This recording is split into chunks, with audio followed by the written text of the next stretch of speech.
Welcome back to Popcorn and Beers. This week we've got Jordan's drunk classic, The Terminal, with another Tom Hanks accent.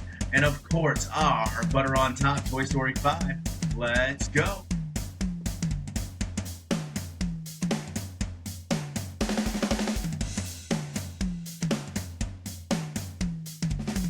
Welcome back to your sisters, brothers, aunties, boyfriends, sisters, cousins' favorite movie podcast. This is Popcorn and Beers, where some use tomatoes and others use thumbs. We use the stuff that gets you drunk. Welcome back, Michelob, sponsor of the World Cup. Team USA is officially in to the round of 32. I promise everybody there is a sad fan coming soon. We've been a little bit busy, okay? We got content from the World Cup. A little busy. The show will come out soon, I promise. I know. But right now, we will bring you the best movies, entertainment. It doesn't matter if it's television, and it doesn't matter if it's a 5-time sequel. What is a 5-time sequel called? Right? Like, is this just a franchise at this point? Is that all we call it? Yeah.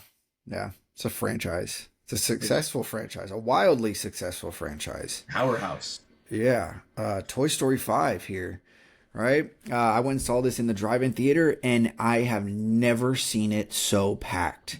Yeah. Like, we're talking a huge parking lot, and it was full. So full that they had to tell, there was cars lined up around the block, and they had to tell people that you have to wait till the next showing. You just can't come in. Your car is not welcome here right now. Exactly. It was packed, and the fanfare was awesome. People were all dressed up, and had cutouts, and I saw people with pizza boxes, and they put Pizza Planet labels on them. People were going all out for this. It was amazing. It was so cool to see. This was it's another entry into the Bonnie saga of era of Toy Story, which we started. Sister? No, it's not. That's Molly. Molly was older. This is Bonnie, right? So if you remember from Toy Story 4, they give away the toys. That's right. It's a little girl that lives in the neighborhood. Yes. Right? And he gives her all of the toys. So what happens now is Bonnie's gotten a little older, and she is feeling she's not fitting in with other kids because she still plays with toys, and they play with technology, tablets. The villain, right? The real villain. The villain of the movie is this kind of leapfrog lily pad. Yeah, lily pad, right? So like leapfrog. Yeah, exactly. So that's the moral of this whole movie, right? Don't let your kids be little tablet kids, little cyberbully iPad kids, a-holes, right? Yeah, there's a lot to play with, no pun intended, with the addition of this character, this lily pad, and all of the features that it brings, and the way that it clashes with the toys, and the things that the lily pad is able to do, right? There's a lot that they brought in narrative wise to this, and the jokes and all of that. And I thought it was really good, right? I thought that the lily pad seems like a real jerk in the trailer. Yeah. I liked the way that it all just kind of worked out together, how it added to this kind of universe and everything. They executed that very well. There's my favorite part of this movie, and it's the beginning of the movie, the very, very beginning, the opening credits. You're kind of on this side quest of this army of Buzz Lightyears that they must have fallen off of a shipping boat, and they're on this deserted island. They find their way off of this deserted island, and they're just on this saga that is on this trajectory that it's at some point they're going to intersect with our beloved characters, right? But their journey is hilarious. Just everything they do, every time they popped up, I was cracking up because they were just all take themselves so serious, and then they all end up doing these things at one point they're petting animals and just it's hilarious, right? It is so funny. So they're like the minions of this movie. Yeah, exactly. That's exactly the way I would describe it. Yeah, they were so funny. I don't like what they've done with Buzz Lightyear, our Buzz Lightyear, the main character Buzz Lightyear. Yeah. Even in the last movie, it was kind of started where he's just really kind of this ancillary character. Like he's So there's also been, I wonder if that's, I don't know if you read about this. There's been some complaints about like Tim Allen's voice aging for the character. I don't know if you've heard those complaints. No, I thought it was maybe Tim Allen's in some, I don't know, some weird His politics or something. politics. No, it was his voice, and then like he came out and made a statement too, telling people like basically it's ageist, right? Like you're Yeah. being kind of ageist. Politics aside, like he is Buzz Lightyear. He's played quite a few characters that people care about. So it was interesting to see them kind of attacking the voice. So I was wondering what you thought about that. Yeah. Well, that's the thing though. Is they just kind of relegated him. Like he's just Yeah. kind of taken a back seat as a character in this. Um, he doesn't have a lot of dialogue, to be honest. Mm-hmm. Like, I mean, he does. He's still Buzz Lightyear on it, but like, it's not as much as it was as he was prominent in 1 and 2, and even 3. You know. Yeah. Um. So yeah, it's. I wasn't a huge fan of that. You know. You get balding Woody, right? I They did see the make, trailer. Yeah, that looked funny. and that's a recurring theme of the movie is they make fun of Woody. You know, it was like, oh, get that old man. He's like, I'm not old. I'm not an old man. Why do you keep calling me old man?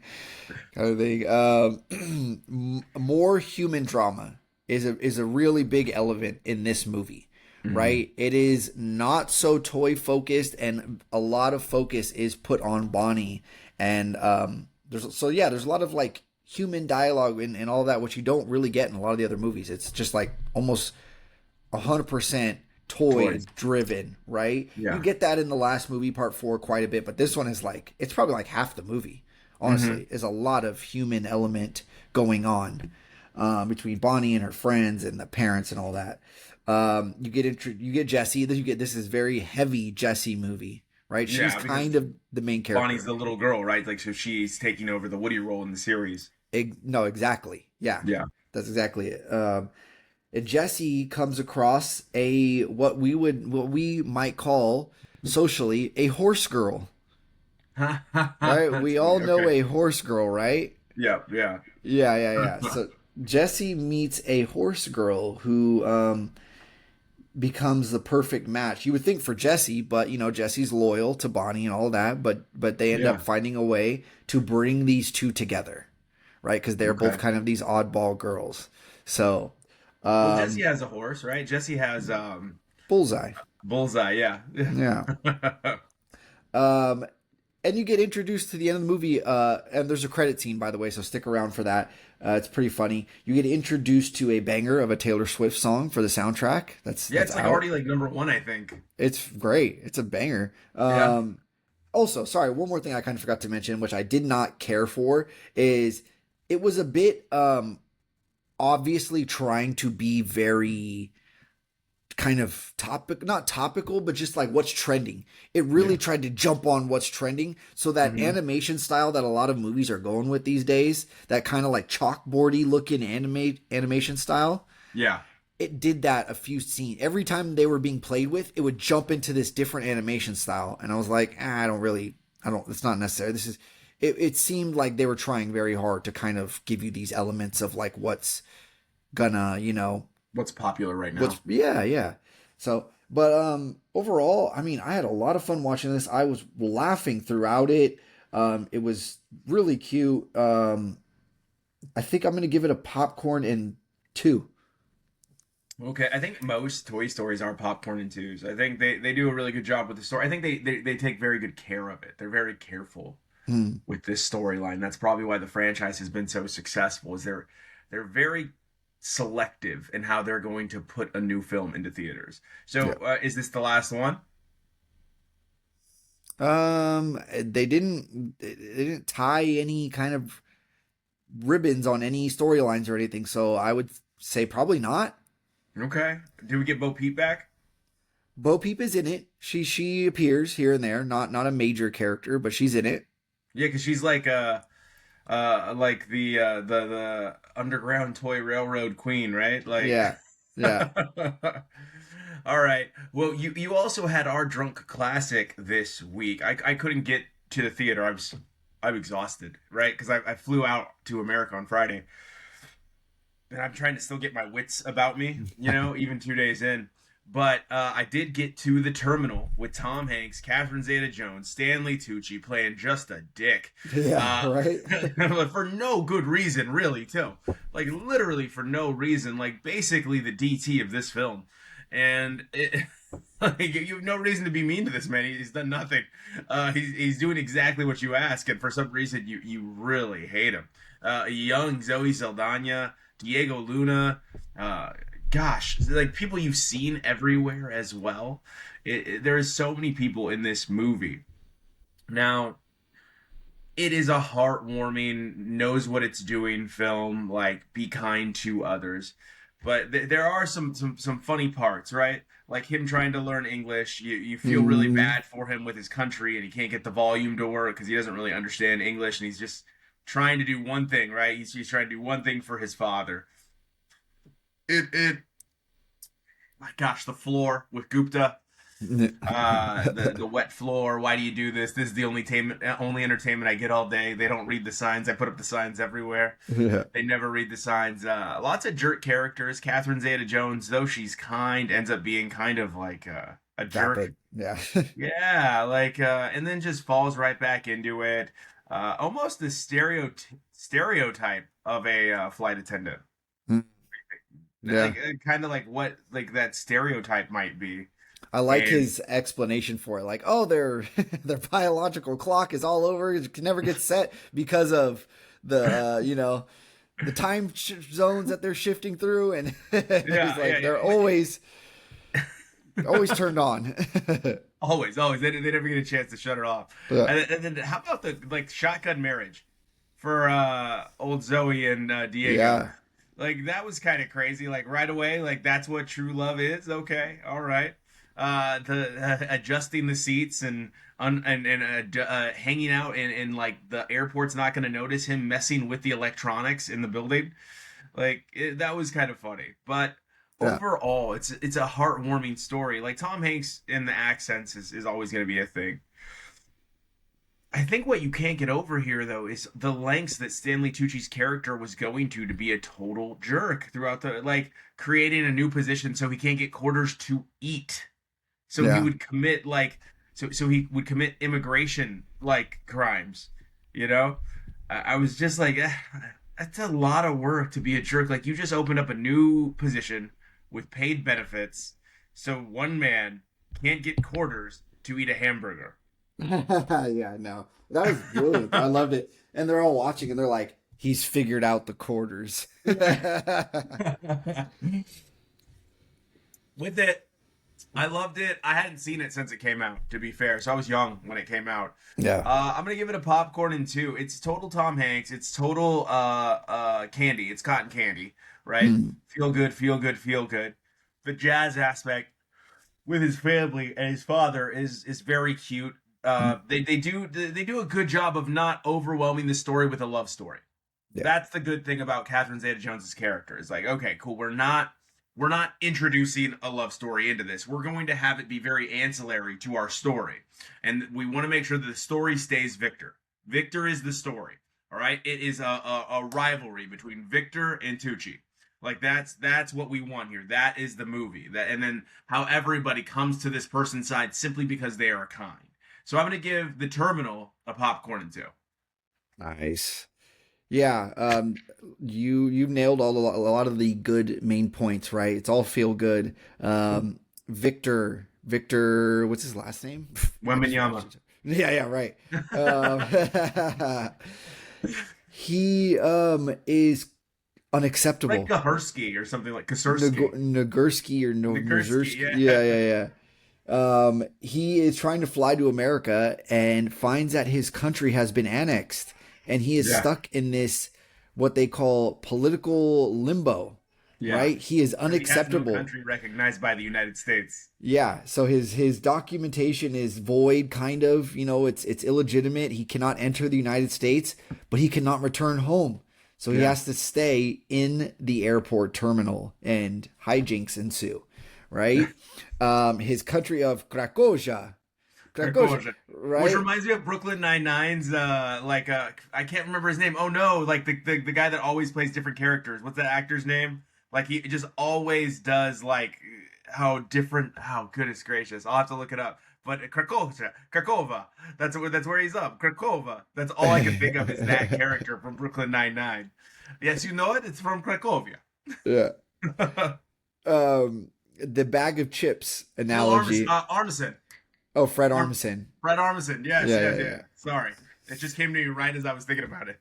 He's the best. The bag, right? Stanley Tucci starts off right off the back, super, just rude, like super, like Yeah. This is the analogy you're gonna use to explain to this poor guy that his country is like under siege, basically He's from like within. pretty racist too. Like Yeah. it opens with him saying, "You ever see a bunch of Chinese people going to Disneyland without a camera?"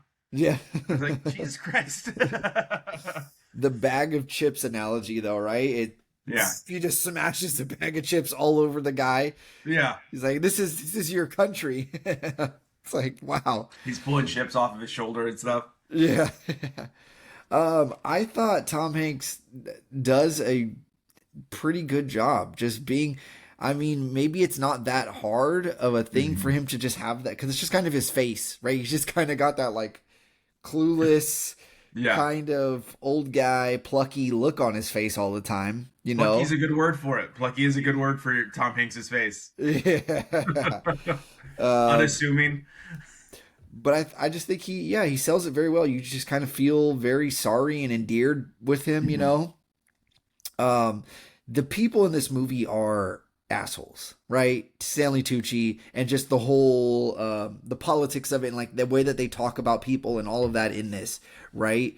And it makes you think about what's going on today. And it's like, God, if this were made today, it wouldn't be. I don't know. This is just, it'd be so much worse. Like in today's, it wouldn't end with him getting the jacket draped over his shoulder. It would end with him getting like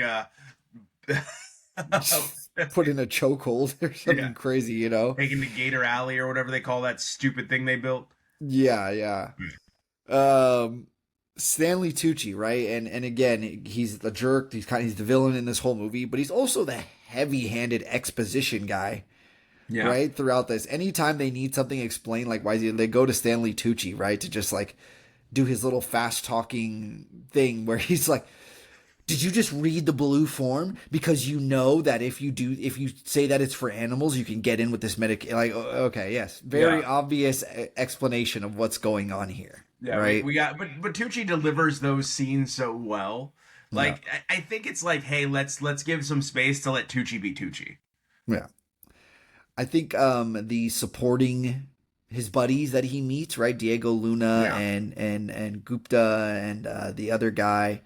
You know him from so many things. He's like, in everything. I saw him, I was like, I have seen this guy in so many different movies, and for some reason, I couldn't place the movies I've seen him in.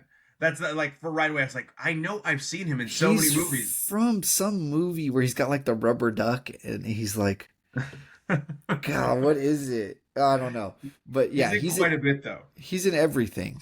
Yeah, I have the cast list right here. It is Shea McBride. Yeah, who is in Let's Go to Prison. I think that's what I was thinking of. Roll Bounce. Pushing Daisies, the TV show Pushing Daisies. iRobot. Isn't he the commissioner in iRobot? Yeah. So he's in everything. On in 60 Seconds. You Need a Role Model. Yeah. So yeah, I love this movie. It's Oh, he's a cook in Waiting. That's right. Yeah. Oh, Drink Link. Previous drunk classic. There you go. So yeah, I every time I watch this, I'm like delighted with it. I'm like, man, it's something new. Kind of gets you a smile. It's a day. We got our day ruiners. This is a day picker upper, if you will. You right? feel better about yourself after you watch this movie. Yeah, the camera scene. Before I forget, before we move on, right? The camera where he's hiding. He knows it's watching him when they're trying to tell him to go out so they can arrest him. Yeah, and he sees the camera watching him, and he's like, I'll stay. Yeah. So fantastic. They watch him, or he's watching it like literally only go where he is. And then it is funny when they try to take the camera and like, get it off of him. And the camera just goes every direction. I don't think I actually finished my thought about those ancillary characters, right? But because we got sidetracked trying to figure out what that guy's name. But anyways, they're little Looney Tunes for me. Right, okay. They're a little like a little too goofy, a little too quirky. Gupta's great. I love his character. Yeah. Fantastic.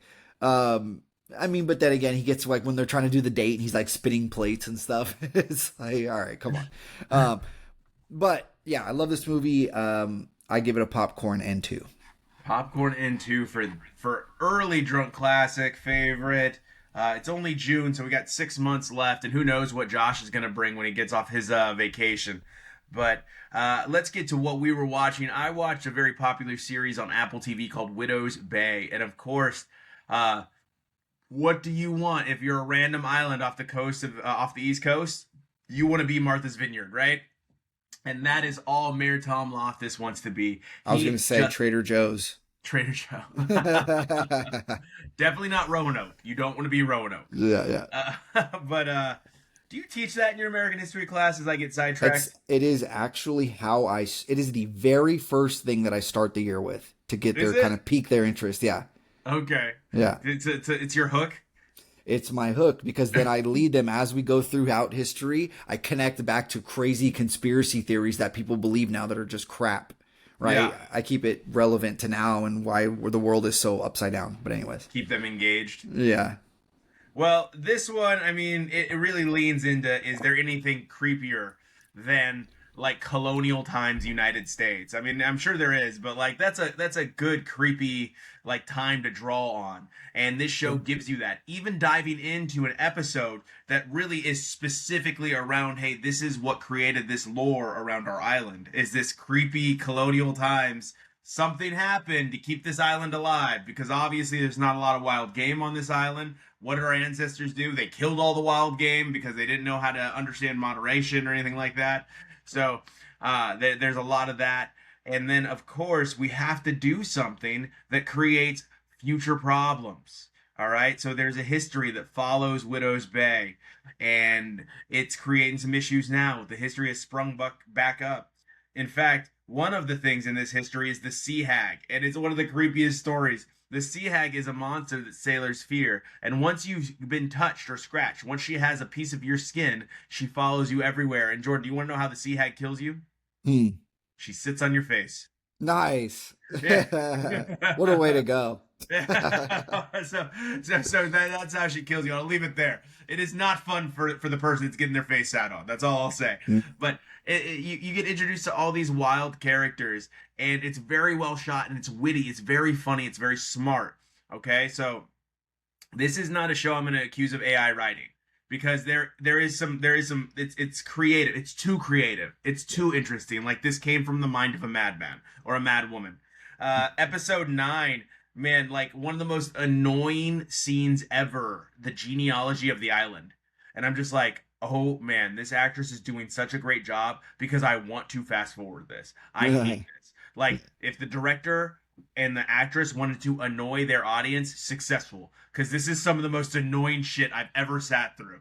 And like the characters, even she's already irritating. Like she's already done multiple things throughout the series that irritate you because it's like this old lady that like is like trying to be helpful but super unhelpful in how she tries to be helpful. Yeah. So it's already an annoying character. And then like he's kind of like Tom Loftus, the mayor character, is like, hey, can you just get to it? Can you just tell me who this person is that we're looking for? Blah blah blah. I'm not gonna tell you why, but because I want to spoil it because it is a good show. It's a very mystery show. And she goes, oh, I'm sorry. Is my time not good for you? I guess I guess you don't want to hear the end of this. And I was just like, oh my god, I hate this so much. Yeah, it goes on for like 15 minutes. And I mean, it really sinks the audience into what that mayor is feeling. Like, you could feel it with him because you're like, oh my god, just get to the point. You're like hanging on there with the mayor in episode 9. You've got Sheriff Belcher, Kevin Carroll, who is good, Katie O'Flynn, who plays one of my favorite characters, Patricia, who gets sucked in by a mysterious book that she's reading, does some things, but she's like the lonely 40-something that's never found love on the island, and for some reason, like, something from high school still follows her, and I just really loved this character. I thought she was acted so well by Kate O'Flynn that it's not a character you would typically like, but I just fell for her. I was just like, man, like this, I just really like this character. Like it's not someone like you would seek out in real life, but for some reason the way they wrote her, the way she was acted by Kate, you're just kind of like, I really dig it. I really dig it. I like this character. So Widow's Bay on Apple TV, very well shot, very well directed, very well written. We're gonna give this a popcorn in two as one of the series of the years. I think this is gonna be up like the studio was for a lot of Emmys for Apple Okay. TV. Wow. Yeah. Nice. I watched something that everybody is talking about right now. It is bananas. It is insane. Maternal Instinct. Mm-hmm. Okay, I haven't even heard of it. you've not heard So of it yet. this is the first I'm hearing of it. So I'm very interested in what you're Oh about to say. boy. Um, it starts off from the jump. What the hell, right? A woman is arrested, and because this is in the preview, so I'm not spoiling because it starts here, okay, and Yeah. it gets crazier. The explanation and what happens out, everything, it gets crazier and crazier and crazier as it goes. Right, instant jaw drop. Woman is arrested and she's claiming I had my baby. I'm driving to the hospital and I had my baby while I was driving. Yeah. They take her to the hospital and she's got everything. The umbilical cord is tucked up, where it might be tucked up inside of, all of that, right? Mm-hmm. Seems legit. They get there and they're like, this woman was not pregnant. This woman was not pregnant, right? So they're like, where did you get this baby from? And she's like, it's my baby. I had this baby, right? But there's obviously something not right here. Mischief Okay. is afoot. Yes, it is. Something's not right. And so they go back through this, what led to this moment, and Yeah. it is wild. This woman is a compulsive liar, kind of con artist type person. And apparently we'll take it to the extremes, huh? The absolute crazy extremes, right? Because how it comes about is the worst way you can imagine, Yeah. right? That's Uh, yeah. Probably where my head's already at. Yeah, yeah. Um, she just, it's insane to think that somebody could think that, like, where is this going to end? At what point does a compulsive pathological liar go like, I'm caught, right? And that's it. Yeah. Like, move on, start over, Yeah. right? You seem to be pretty good at that.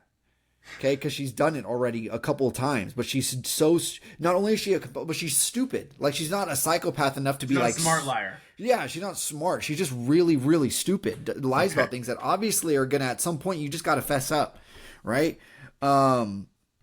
It's hilarious because I think it takes place in like Kentucky or I don't Oh know. my God, of course it does. Like, just keep proving us right about what we think. Yeah, kind of the flyover states, kind of Oh middle my of gosh. nowhere. Yeah. And so it's all these like hick people being interviewed, You and they can't have say that, but that's so funny. you can't It's all these hick people. No, I You don't can't- think you can refer to a whole population as all these hick people. I thought they kind of like I thought they liked reclaimed. it. I thought I it thought was they- weird. I thought they reclaimed the narrative on that, and they're like, "Yeah, we're Hicks. We're proud to be Hicks." I don't know. All right. Anyway. It's Okay. All right. oh, I like it though. Yeah. Well, okay. So all of these, I don't know what, blue collar people. I don't know, middle America people. No, it was just Kentuckans.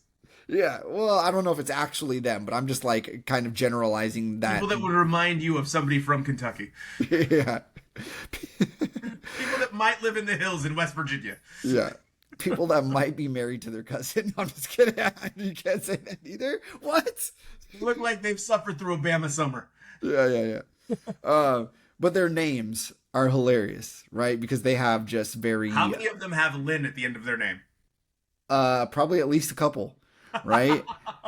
Okay. And their names are wild, and then they like have children, and they're like, "Oh, I named my kid Brixley or something crazy." Oh my Like, God. all right, great. We That's found funny. out about a name, Chris Stephanie. All right. Yeah. Yeah. And it was funny because we're all, whatever. It's a group of friends. We're all taking guesses, Nope, two rednecks. Yeah. They named their kid Chris Stephanie. This is not a funny documentary by any means. It's traumatic. It is traumatic. It is dark. It is sad. Tough watch. It's a pretty tough watch because it is like, yeah, all these people's lives are just like being ruined and railroaded by this lady, but it's like it's just, yeah, there's the way people But talk. she's toying with people's lives. Yeah, but the way people just are in this is kind of funny, right? It just gets crazier and crazier and crazier. It's a train wreck. You cannot turn away from it, right? I thought that the one that I just recently reviewed, The Crash, was like, oh, this is like water cooler content of the year, like something to talk about. We both reviewed The Crash. Yeah, The Crash. Yeah. The Crash, man. Like, I don't know. I wanted the worst for that girl, man. I really did. Like, people argued with me. Did you argue with me? Were you one of the ones? Like, I think she absolutely committed murder. I think she is a terrible person, and she probably did to some extent, yes. But I just don't feel like they proved it in court. Okay. Like, without a doubt. Yeah, you and I differ there. But I think they left things out, too, in the documentary. I don't know. But, anyways, yeah. So, Maternal Instinct... I hate to give this a popcorn and 3 just because of what it's about. Like, it's terrible, but it is riveting. It is riveting. It is insane. Like, now I want to watch it. Yeah, it's something to talk about. Maybe on my flight back to Germany. Maybe that's something I'll take a look at. Yes, this lady is nuts. So yeah, popcorn and 3, Maternal Instinct. Popcorn and 3. Well, I watched a movie that's very popular right now. Called Back Rooms. Have you heard about this? Have you been on social media with Back Rooms?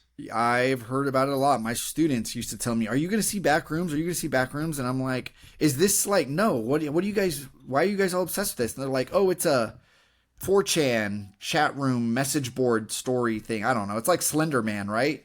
Yeah. It's like a popular like lore essentially, and it's all over TikTok and it's all over Instagram, right? So the story really follows Chitwell, I can't pronounce his last name, Ejiofor Clark, all right, who owns a furniture store and is very like a victim mentality guy. Like, the world happens to me. I don't happen to the world. Why? This is caused by this. This is never the person, right? And he finds this hidden world in his store. And of course, we've been introduced to his therapist, played by Renate Rienziv, from like The Worst Person on Earth, and oh god, I loved it, the Norwegian movie from this year, and now I already forgot it. Oh, Anatomy of a Fall? No, that's French. Oh goodness gracious, why did it just leave my brain? So she was in Sentimental Value, one of my favorite movies of last year, and she's great. You know, she plays her characters well. I feel like she's kind of got this style now that if you're looking for somebody that's going to be able to be like a straight man, right, with limited emotions, like, she's your go-to, and she plays this role very well. And of course, she thinks he's crazy. And before he describes what he's found in his store to her, he's like, "Hey, like, how many people have you 5150'd?" And I was like, I don't even know what that means, and I've been in mental health for a very long time. Really? And, you know what that means? No. No, I found out. Yeah. Like, I mean, I guess I've only referred to it in a professional term. I guess that's like punk culture, like rock, like it's a very common like a badge of like, I've been 5150'd, I've been or people get tattooed on them, and like you go to impatient. Yeah, it's basically you're getting involuntary committed. Yeah. I was like, oh, okay, like. Yeah. And she's like, well, if they're harmed to themselves or others. And then I immediately was like, oh, I get it. Like, now I know what it is, because that's what we say. Like, if you're at risk to harming yourself or others, we need to commit you so that doesn't happen. Yeah. Right? But yeah, no, I guess I'm out of that. Maybe I'm old. I don't know. I was like, what does that mean? I kind of, by the context of everything, got it, right? I've wavered on this film because I feel like it is well shot. I feel like it is interesting. Be careful who you sit next to in this. Be careful. It's been packed theater after packed theater for this film. Really? It's doing really well. Kind of like Obsession, yeah. And I had a packed theater. And they talked through the whole movie. They were very up on the social media. Like, stop talking in movies. You're not funnier than the movie. You're not. You're just not funnier than the movie. And also, no one came to see you. No one cares about your theories. No one, literally, Jordan, like, this is what ticked me off. I swear to you. It was a long group of friends, which is cool. I love Was it experiencing kids? movies. Was it like kids, like young No, kids? like Oh boy, adults that's even worse. drinking, because that's allowed in the theaters out here, right? Right. Like drinking. And I think it's starting to become more popularized in America now. Mm. But yeah, over here, pretty common. And so at one point, one of the guys stands up and there's a scene and he goes, "Hey, Steve, that you?" Like across the rows of seats. He was the furthest person away from this other person. And I'm just like, this isn't your fucking living room, dude. Like, the, it's not you and your. There's a whole theater of people that paid money to watch this film, and you're ruining it for Yeah. everyone because you think you're cute. That's Right. an inside joke, by the way, you idiot. And this Whatever is you were doing, no one else got because it's only for your stupid little group. the thing dealing with people like that in movie theaters. It's like, do I just let it go so that we can all try to move on with our theater experience, or do I Yeah. really blow this event up for everybody? Do I stand up and go, "Hey, shut the f up," No. and then derail this entire thing? Yeah. I have yelled out across a theater, "This isn't your living room," before. Like, that's a pretty common one. Like, I didn't just make that up. I've been saying that for Yeah. a long time. There was a kid in front of me that was on Instagram the whole time, and he was about to post a video, and I was like, "That video sucks." Like, I said really loud, and he, like, shut off his phone and put it down. But, like, it's just annoying in this movie. Like, I don't want to hear theories. I don't want to hear you talk. Like, I want to experience it. I want to have my own internal monologue going on. I want to have my own thoughts because this movie solicits thought. It activates that pathway in your brain that really is like, oh man, this is interesting. It's supernatural, and it avoided going down a path where I thought it was going, which I appreciated, which made me want to go pop 3 because I was like, okay, I thought we were going in a certain direction and we're not. We're keeping it a little supernatural, which I kind of dig. The villain in this is just off the wall wacky. Like, off the wall wacky. And you're just like, gee, this is the one everybody's scared of, and it's so goofy, but it's interesting. And I don't know, like it's I don't want to spoil it, so if I say too much, it'll spoil the film. I will say this, it is interesting. I think that is it well acted? I think so. I don't mind it as much as some people that were like, oh, I hated the end. Like, I didn't mind it so much. Like, I appreciated it more than just giving me simple closure, which is where I thought they were going with it. I didn't want that simple closure. I'm okay with this one with a little bit of a supernatural twist and just keep it hanging there and let us all think about this. Like, let us dialogue on this. And I was okay with that. Like, yeah, this is one I could talk about. Renee Renetzev is great. Show that I really like. Jordan, I've reviewed it several times and it just left my brain too. Sorry, jet lag. With Harrison Ford on Apple TV and Jason Segel. Shrinking? Shrinking, yes, thank you. His daughter is in this, playing in a very adult role. Playing Kate, or Kat, pardon me, the assistant manager of the furniture store. Her and her boyfriend play a pretty big role in this for however long they're in the movie. And that is pretty interesting because how do you prove back then? And this is, I don't know if it's 90s or 80s, but it's San Jose. So I also like that, being a Bay Area guy. I was like, this is kind of cool, like 80s, 90s, San Jose. It was nice. So I'm gonna go popcorn 1.5. I won't go all the way to 2, Okay. and I won't go all the way down to 1. I will say it left enough elements to keep me interested. Don't ruin movies for people. All right, we know you guys are all on TikTok. We know you're on Instagram. We know you're spoiling it for yourself. But some of us literally avoid trailers just so we could go experience this. I watched to get ready for Toy Story 5. I had never seen Toy Story 3. I'd seen a little bits and pieces of it. I'd never seen Toy Story 4 at all. Not a single bit of it. Okay. And I'm kind of just going to work backwards here very shortly because you've reviewed these in the past. And I talked a lot about I was in the same boat them. as you. I was in the same boat as you. I'd never seen, like, I was in like the college years when Toy Story 3 came out and everybody told me how good it was. I just never got around to it. Yeah. So then eventually I got there. I kind of already talked about them too as in my review of Toy Story 5 a bit. We had dialogue about that, but just some characters from Toy Story 4. Absolutely love Combat Carl and Duke Kaboom. Right? Hilarious characters. Bo Peeps comes back. The bear. I like the bear. I like the villain. That's part 3. Is it Jesus? That's They part all 3. blend together. Yeah. Part 4, the villain is Gabby Gabby, the Gabby Oh, Gabby that's right. doll That's that right. wants Yeah. his voice box, Yes, right? that And is her right. dummies are hilarious. And I actually liked Gabby Gabby. Like if you kind of you're like, God, she sucks. You know, she's the villain and all that, but you kind of end up feeling bad for her and liking her in the end. And They they're do a very good great at that. job with their Yeah. villains. They do. Yeah. They make them very human. Yeah. And then at the beginning, I was thrilled about this. I don't know why it really just kind of tickled me. Was that you get another character who kind of falls by the wayside, RC, right? The Uh-huh. RC car is in the beginning of the movie, and I immediately did a Leonardo DiCaprio. You know, I loved it, Yeah. loved it. But I miss RC honestly, car. I think this was the weakest entry if I had to pick one of them Okay. all. 4. Um, some older people might probably feel that 5 is a bit of a stretch, but I felt like this one was a bit of a stretch, right? You Okay. got the toys talking to humans a bit in this one, like interfering with the GPS, and they're driving the car, kind of Well, taking. They just we do a have lot that of in things that one, I'm like Jordan. that are Remember, far. that's how they freak out Sid, is the Yeah, toys come to life with Sid, so. but they're a little bit more like interfering in human life affairs. Okay. I don't know. It's a bit much to believe. So I'm gonna give Toy Story 4 actually a popcorn and like popcorn and one and a Okay. half ish. Okay, but Toy Story 3 Yeah. I think is the best one of them With all. Ken and Barbie, right? With Ken and Barbie, that Yes, is okay. hilarious. Ken was that character where every time he pops up, everything he does was hilarious to me. I mean, do you Um, think that Barbie's Ken is loosely based on the Ken from Toy Story? yeah, yeah, I think so.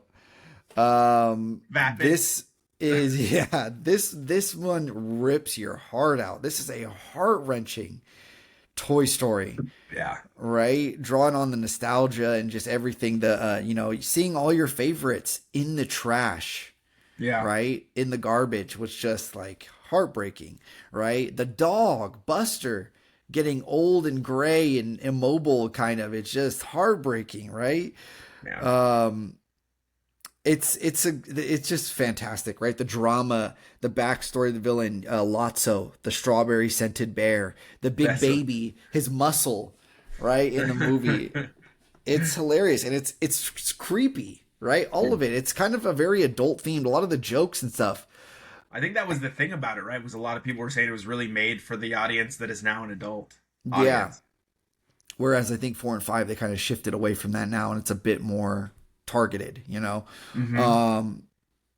I give Toy Story 3 a popcorn and 3, and like I said, I think it's the best, possibly of all. 2 is up there, right? I Was think 3 an Academy Award winner I don't know, probably. for Best Animated Film? I'd go in this order. I'd go 3, 2, 1, 5, 4. So if I had to Not rank enough them, respect for 1 there, buddy. you Not think this, so? giving it 3rd? Mm-hmm. Mm-hmm. 2 is, I don't know if 2 is better than 1, but it's been a long time since I've seen Toy Story 2. Yeah, Toy Story 2 is great with the Pete and the Al's Toy Barn and all that great stuff. Is that the introduction of Jesse? Yeah. 2? Yeah. Yeah. Okay. All Yeah. right. Well, I watched a terrible movie. I Okay. watched Return to Silent Hill. All right. This came Oh. out in 2026, and it is a video game movie, right? We all know the game Silent Hill and all that. Golly, this movie's bad. All right. This is The Chase for Mary by James, who was her boyfriend who discovered her. And he discovered her because he's not paying attention. He's a New York artist from the city, and he was texting on his phone, driving in upstate New York. And it's so bad. Yeah. I mean, we get Big Booty Spider Woman. That was wild. Like, just a big old booty Spider Woman with big old female stuff going on all over the place, and very evil, very villainous. And I was laughing very hard at this. And it's a psychological thriller in the sense that, like, yes, the worst thing that could ever happen to you is getting trapped inside your own mind. What you're capable of, and the things that go on in there are scarier than anywhere else. Little did you know, you're the villain.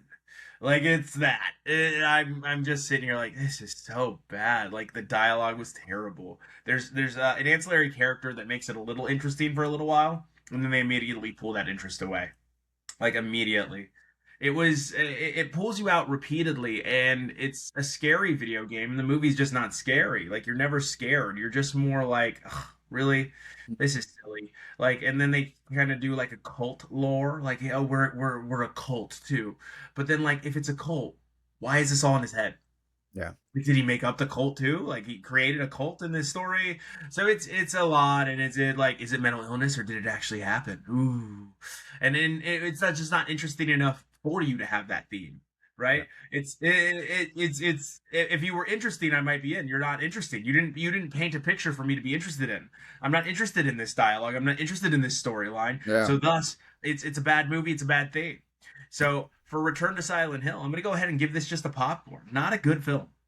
Okay. I watched Masters of the Universe, and Finally, yeah, I was bummed out that I hadn't gotten to see this one. it was fun, right? For our butter on top, and yeah, I guess that's the best way I would describe it, in a flat kind of way. It was Yeah, fun. It was fun. Was yeah. it a good movie? No, no. I found myself. I mean, maybe it's just like a generational thing. Like I wasn't too familiar. I know Skeletor and I know Battle Beast and I know the main people, but all the Yeah. like little You know Easter, Shira the tiger. yeah, yeah, I know all of but like the kind of ancillary kind of Easter egg things that maybe they expect you to get excited about. I was just like, I don't care. I don't know this guy. Yeah. These characters are kind of silly. These are stupid. And I guess that's the point, is that Like they are. Lockjaw and Yeah.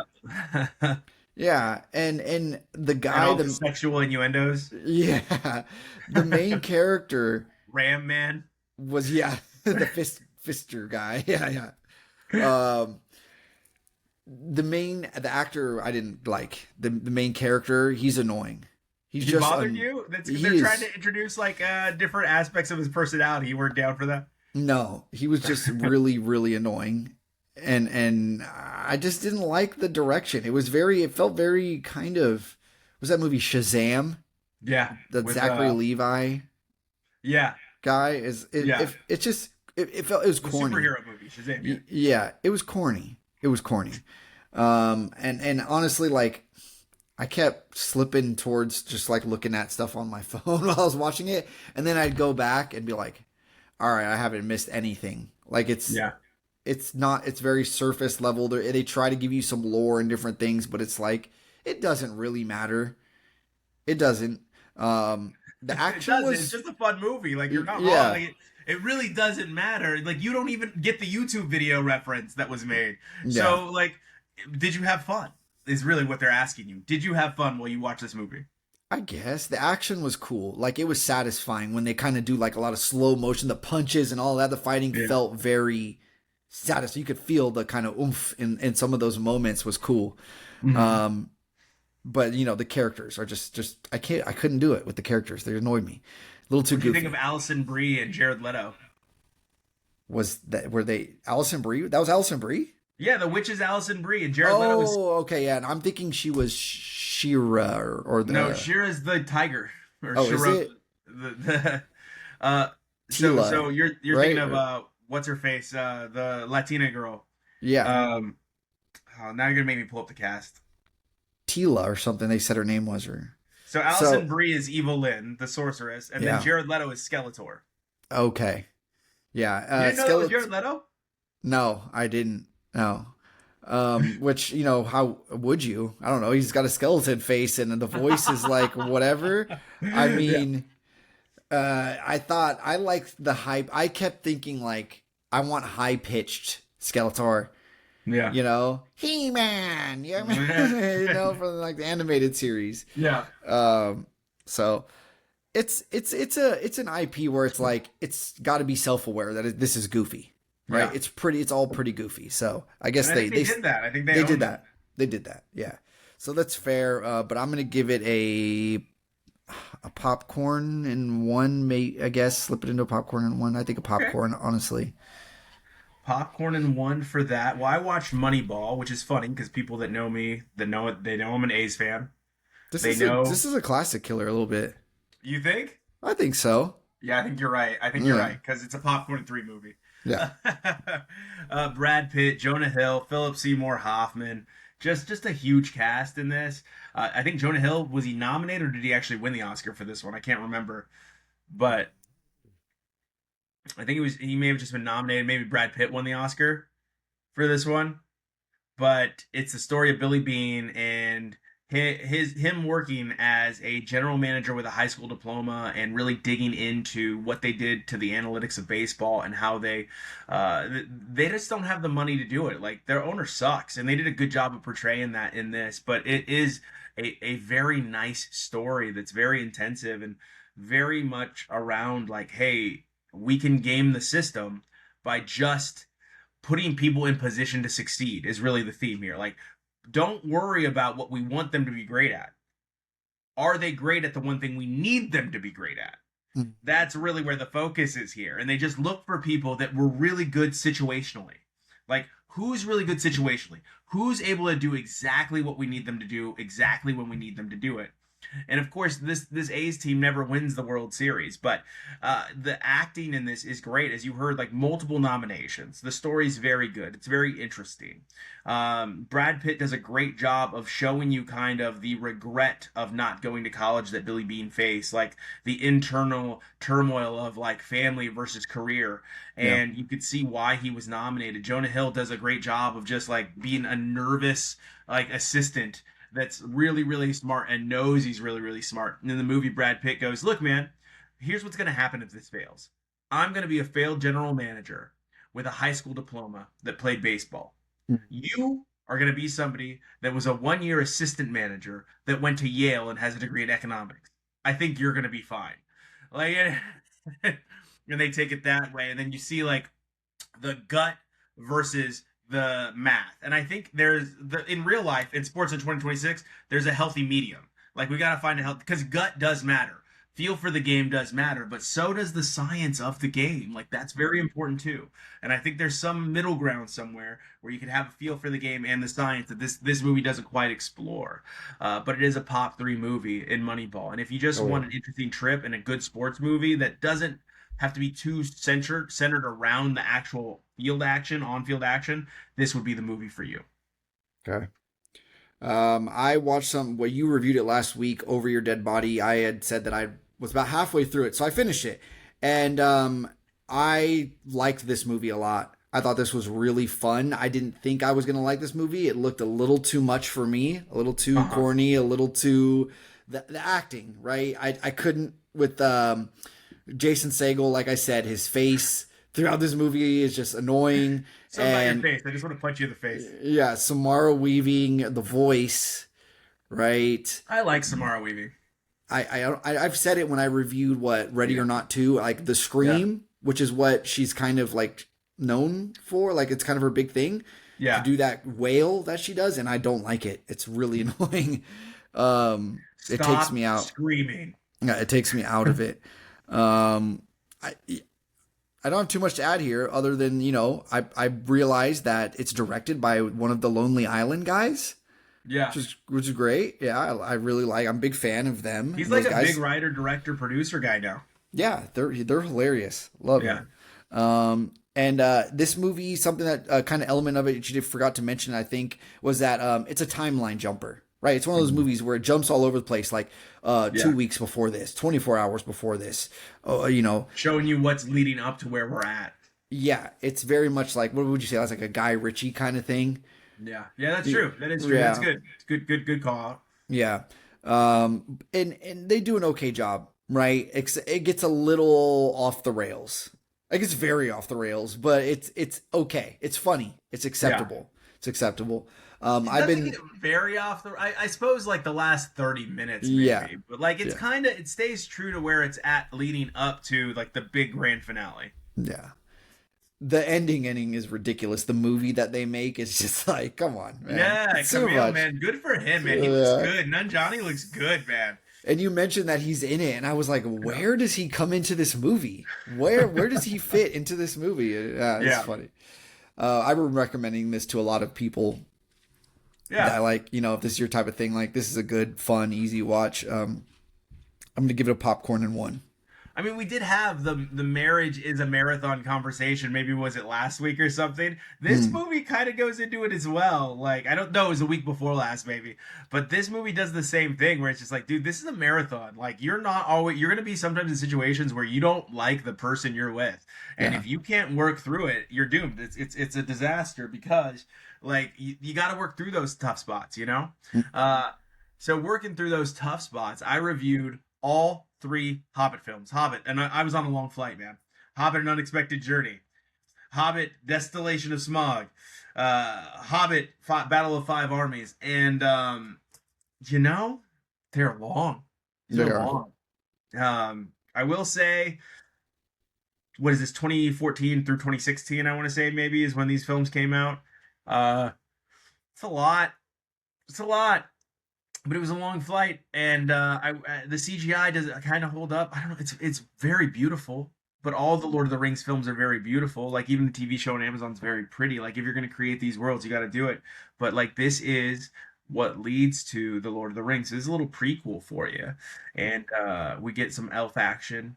We get some. It sounds dirty. We get some dwarf action. We we get some human action. There's a lot going on. A No lot of Hobbit action. no, there's just one Hobbit. No Hobbit action. Just one Hobbit. He's just kind of wandering around. But it's again, this is the story of the good guy. Just be good. Try to make the right decision. Being imperfect and still being good, right? Because he's not Frodo. Bilbo's not perfect, but he's good. He's wanting the best for people.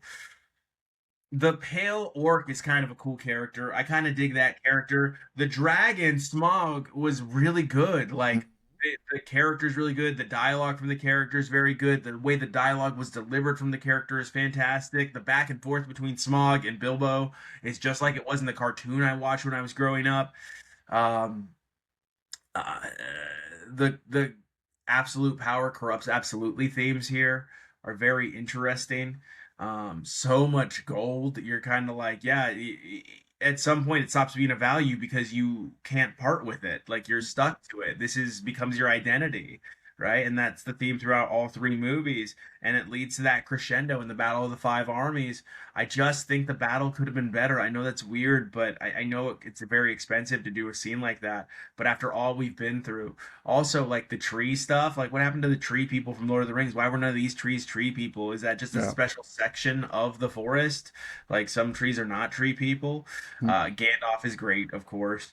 The great thing about looking old when you're young is you could play young when you're old, and that's what we got from Ian McKellen here as Gandalf. It's a fun movie. If you wanted a little bit of background into this Lord of the Rings story, you got to watch these three films. I'm gonna go ahead and give the trilogy itself. Let's just rate the whole trilogy. Aesthetically beautiful, very well acted, good story. Leaves something to be desired. It's a popcorn and two. All right. I watched Spider Noir with Nicolas Cage on Amazon. Yes, yes. And this is an I reviewed interesting, what 2 weeks ago. yeah, this is an interesting take. I kind of shy away from most things Nicolas Cage these days because he's just so weird.